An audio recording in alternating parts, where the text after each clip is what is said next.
तो आज का चैप्टर है हमारा समास, चैप्टर 17। तो इसकी परिभाषा देखते हैं। परस्पर संबंध बताने वाले शब्दों का लोप कर जब दो या दो से अधिक शब्दों का मेल होता है तब उसे सामासिक शब्द कहते हैं या समस्त पद कहते हैं। ठीक है, तो क्या बोल रहा है कि परस्पर संबंध बताने वाले शब्दों का लोप, लोप यानी कि हट जाता है वो शब्द, तो कर दो या दो से अधिक शब्दों का मेल होता है जब, उसको सामासिक शब्द बोलते हैं। ठीक है, जैसे नीचे इन्होंने दे रखा है, जैसे क्या है, माखन को चुराने वाला, एक दो तीन शब्द है माखन को चुराने वाला, तो इन्होंने इस शब्द का एक क्या बना दिया है, माखन चोर। ठीक है, तो इस तरीके से। ऐसे ही अकाल से पीड़ित, अकाल पीड़ित बना दिया। रसोई घर के लिए रसोई घर, पाप से मुक्त पाप मुक्त, राजा का भवन राजभवन, पुरुषों में उत्तम पुरुषोत्तम, इस तरीके से शब्द बना दिए। से दो तीन शब्दों का एक ही शब्द बना दिया। ठीक है, बाकी शब्दों का लोप कर दिया। तो ये चीज। अब देखिए संधि और समास में क्या अंतर है फिर। ठीक है, संधि भी तो दो शब्दों के मेल, दो तीन शब्दों का मेल ऐसे बनता है ना, दो शब्दों के मेल को संधि बोलते हैं। तो समास और संधि में फिर क्या डिफरेंस है। संधि में वर्णों का संयोग होता है, वर्ण होते हैं ना संधि में, वर्ण वर्ण मिलते हैं, और समास में तो पद मिलते हैं बेसिकली। ठीक है, तो समास में संधि के नियमों का प्रयोग होता है, संधि में समास के नियमों का प्रयोग नहीं होता है। समास में संधि के नियमों का प्रयोग होता है बोला है, लेकिन संधि में नहीं होता है समास के नियमों का प्रयोग। संधि में कोई वर्ण लुप्त भी नहीं होता है, लेकिन समास में होता है। ठीक है, तो संधि में वर्णों को अलग करने की क्रिया को विच्छेद बोलते हैं। जैसे हिमालय है, सॉरी हिमाचल है, हिमाचल को अगर अलग करे तो हिम और अचल बन गया। ठीक है, तो लेकिन समास में दो पदों की प्रक्रिया को विग्रह कहते हैं। यहाँ पे अगर अलग कर रहे हैं ना, जैसे राजपुत्र हैं, राजपुत्र को क्या बोलेंगे, अलग अलग राजा का पुत्र बोलेंगे। ठीक है, तो राजा का पुत्र बोल रहे हैं तो इसको क्या बोलते हैं, यहाँ पे विग्रह बोलते हैं, विच्छेद नहीं बोलते हैं। ठीक, समास के भेद देख लीजिए, चार प्रकार के होते हैं। तत्पुरुष समास, बहुब्रीहि समास, द्वंद्व समास और अव्ययी भाव समास। देखो, तत्पुरुष समास में क्या होता है, जिस समस्त पद का अंतिम खंड प्रधान हो, तत्पुरुष समास कहलाता है। ठीक है, अंतिम पद प्रधान होता है इसमें। ठीक, जैसे राजभवन है तो किसका भवन, राजा का भवन, इंपॉर्टेंट है ना अंतिम पद। तो इस पद में भवन प्रधान है, संबंध कारक के प्रत्यय का यहाँ लोप हो गया है। ठीक, तो जैसे अब देखो, और दोनों पद राजा और भवन, समस्त पद राजभवन बन गया है। तत्पुरुष समास में कारकों की विभक्तियां लुप्त हो जाती हैं, कारकों की क्या लुप्त हो जाती है, विभक्तियां लुप्त हो जाती है। प्रथम खंड में जिस विभक्ति का लोप होता है उसी कारक के नाम पर उसका नाम होता है, इसलिए कारकों का आधार पर तत्पुरुष समास के 6 भेद है। देखो, तत्पुरुष समास के भी 6 भेद है। कर्म तत्पुरुष, करण तत्पुरुष, संप्रदान तत्पुरुष, अपादान तत्पुरुष, संबंध तत्पुरुष और अधिकरण तत्पुरुष। अगर ये उस वाले चैप्टर में पढ़ रखा है जहाँ पे हमने ये पढ़ रखे थे कर्ता नहीं कर्म को करण से, तो ये काफी हद तक समझ में आ जाएगा। कर्म तत्पुरुष में क्या है, जैसे सुख प्राप्त है, सुख को प्राप्त। ठीक है, पढ़ा था ना, कर्ता ने कर्म को, कर्म क्या क्या था, को आता था। देखो यहाँ पे को आया है बीच में, सुख को प्राप्त। आशातीत है, आशा को तीत, को ही आएगा सब में, कर्म वाले में। ऐसे बाकी के भी हैं। ऐसे करण में क्या आएगा, कर्ता ने कर्म को करण से, तो इसका क्या है, इसमें से आएगा बीच में। ठीक है, तो जैसे रस भरा है, रस से भरा। ऐसी देह चोर है, देह से चोर। ठीक है, ऐसी रोग पीड़ित है, रोग से पीड़ित। मद मस्त है, मद से मस्त। देखो से आ रहा है ना सब में ही। ऐसी संप्रदान तत्पुरुष, संप्रदान में क्या आता है, के लिए। देखो गौशाला है तो गो के लिए साला। ऐसे राहचर्य है, राह खर्च है तो राह के लिए खर्च। स्नान घर है, स्नान के लिए घर। ऐसे पुस्तकालय है, पुस्तकों के लिए आलय।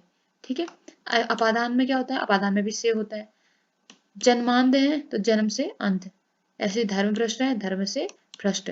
ऋण मुक्त है, ऋण से मुक्त। ठीक है, हमको ये याद करने की जरूरत है।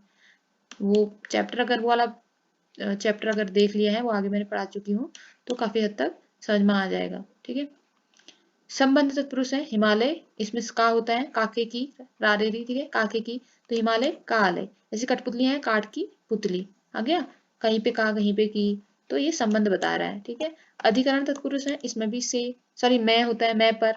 ठीक है, तो ग्रह प्रवेश है, ग्रह में प्रवेश। ऐसी आप बीती है, अपने आप पर बीती, मैं और पर जहाँ पे आएंगे समझ में आ जाएगा हमको ये कि कौन सा समास है, अधिकरण समास है। कर्मधारय समास देखिए। अब कर्मधारय समास क्या है, जिस समास में विशेष विशेषण या उपमा उपमेय का संबंध हो, कर्मधारय समास कहलाता है। विशेष विशेषण और उपमा उपमेय का संबंध हो। ठीक है, तो महात्मा है जैसे, तो महान है जो आत्मा, क्या बता रहा है, विशेष विशेषण बता रहा है। ठीक है, और ऐसे नव युवक है, जो नव है जो युवक, परमेश्वर है, परम है जो ईश्वर। ऐसे चंद्रमुख है तो चंद्र के समान जो मुख है, प्राण प्रिय है, प्राण से के समान जो प्रिय है। चरण कमल है तो कमल के समान जिसके चरण है। ऐसे अब देखो दूसरा बहुब्रीहि समास क्या है, जिस समस्त पद के दोनों पदों के अर्थ प्रधान न होकर कोई तीसरा प्रधान हो उसे बहुब्रीहि कहते हैं। अब दोनों यहाँ प्रधान होकर के तीसरा ही प्रधान है, जैसे त्रिनेत्र है, त्रिनेत्र तीन है नेत्र जिसके, ये तो समझ में आ गया, त्रिनेत्र उसी को बोलेंगे। लेकिन वो कौन है, शिव है, तीसरा पद है ये, तीसरी चीज जो है इंपॉर्टेंट हो गई यहाँ पे। चतुर्भुजा चार है जिसकी बजाय कौन है, वो विष्णु जी है। लंबोदर लंबा है उधर जिसका कौन है, गणेश जी है। पीताम्बर पीला है, अंबर यानी कपड़ा जिसका कौन है, विष्णु, पीले वस्त्र पहनते हैं। वीणा पाणी, वीणा है पाणी हाथ में जिसके कौन है, सरस्वती जी है। बारह सिंगा, बारह है सिंह जिसके कौन है, एक विशेष पशु होता है। ठीक है, तो तीसरा पद जिसका वो होता है, क्या बोलते हैं, बहुब्रीहि समास बोलते हैं उसको। ऐसी द्वंद्व समास है जिसके दोनों पद प्रधान होते हैं। ठीक है, किसी में पहला पद, किसी में दूसरा पद प्रधान हो रहा है, किसी में कोई तीसरा ही पद प्रधान हो रहा है। लेकिन द्वंद्व समास में क्या होता है, दोनों पद जो है प्रधान होते हैं और इनके बीच में ऐसा वाला चिन्ह आता है जिसको योजक चिन्ह बोलते हैं। ठीक है, अतः दोनों एक साथ भी रहते हैं, जैसे रात दिन हो गया, रात और दिन, धर्माधर्म, धर्म और अधर्म। ठीक है, दाल और रोटी, सीताराम, सीता और राम, पाप पुण्य, पाप और पुण्य। ठीक है, बीच में योजक चिन्ह आएगा जिसमें। अब द्विगु समास है, द्वंद्व समास तो हो गया, द्वंद्व समास दोनों पद इंपॉर्टेंट होते हैं। द्विगु समास में क्या होता है, तो जिस समास का पहला पद संख्यावाचक हो उसे द्विगु समास बोलते हैं, द्विश समझ लेना। ठीक है, और यह तत्पुरुष का उपभेद है, यह भी तत्पुरुष का उपभेद है। जैसे चौराहा, आगे से आ रहा है ना, चार राहों का समाहार, दोपहर, दो पहरों का समाहार, नवग्रह, नौ ग्रहों का समाहार, षटकोण, छह कोणों का समाहार, पंचमहल, पांच महलों का समाहार, सप्ताब्दी, 100 शब्दों, 100 वर्षों का समाहार। बस यहाँ पे पहला, उस पहले पद में क्या है, संख्या दिख रही है। ठीक है, देखिए अव्ययी भाव क्या होते हैं। अव्ययी भाव समास देख लीजिए, जिन समासिक पद का पहला खंड अव्ययी हो, अव्ययी वाला चैप्टर देखना, इसके लिए आपको अव्ययी क्या है समझ में आ जाएगा। और अव्ययी भाव समास कहते हैं उसको। ठीक है, पहला खंड प्रधान होता है, जैसे आजन्म, आ जन्म तक। ठीक, ऐसी बेकाम, बिना काम की। ठीक, पहला पद क्या होगा, अव्ययी दिखाएगा हमको। प्रतिदिन, प्रतिदिन, हर घड़ी, हर घड़ी, यथा रथान, यथा स्थान, यथा संभव, यथा संभव। तो ये चीजें क्या है, पहला पद क्या है इनमें, अव्ययी है। ठीक है, भर और मात्र लगाकर भी अव्ययी भाव समास बनाए जाते हैं। ठीक है, तो जैसे भरपेट, भर रात, भर दिन, भरसक, भरपूर, भर घर, जी भर, शक्ति भर, मन भर, एक मात, मन, और ऐसी जी मात, रंच मात। तो ये शब्द लगाकर भी क्या बनाए जाते हैं, आगे पीछे लगाए जा सकते हैं, बोल रहे हैं। ठीक है, ऐसे ही क्या है, नई समास। नई समास देखो निषेध का बोध कराने वाले। ठीक है, जिसमें न शब्द का बोध कराए, जो न, ठीक है, वो क्या होगा, नई समास। जैसे अलग, न लग, मतलब अज्ञान नहीं है जिसमें ज्ञान, अनेक, न एक है जो, अछूत, छूत नहीं है जो, ठीक है, अनपढ़ पढ़ा हुआ नहीं है जो, अशिक्षित, जिसमें अ आ रहा है, देखो सब में आ रहा है, और अ का मतलब नहीं होता है हिंदी में। ठीक है, अपरिचित, परिचित नहीं है जो, अनचाहा, नहीं चाहा जिसको, तो ये नए समास हो जाएगा। कुछ सामासिक शब्द हैं जैसे देखो, जिनका विग्रह अलग ढंग से होता है। जैसे अठन्नी है, 8 आनों का समाहार। सतंजा है, 7 अनाजों का समाहार। दही बड़ा है, दही में डूबा हुआ बड़ा।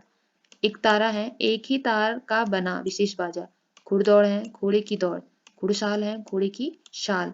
हथकड़ी है ऐसी, हाथ में पहनाई जाने वाली कड़ी। पतझड़ है, पत्ते का झड़ना। फूल बंस है, फूल का बांस। फुलौड़ी है, फूलों की फूली हुई बड़ी। रसगुल्ला है, रस में डूबा हुआ गुल्ला। राहचर्य है, राह के लिए खर्च। ये अलग तरीके के हैं, लेकिन है क्या, सामासिक पद ही है। तो आई होप कि आपको ये चैप्टर समाज समझ में आ गया होगा। इसमें अव्यय के बारे में भी था, विशेष विशेष और ऐसी चीजों के बारे में भी था। तो वो चैप्टर मैंने ऑलरेडी आगे समझा चुकी हूँ। अगर आपको वो सब समझ में ना आए तो आप उन चैप्टर्स को भी देख सकते हैं। और आई होप कि ये आपके काम आए एग्जाम्स में। Thank you for watching.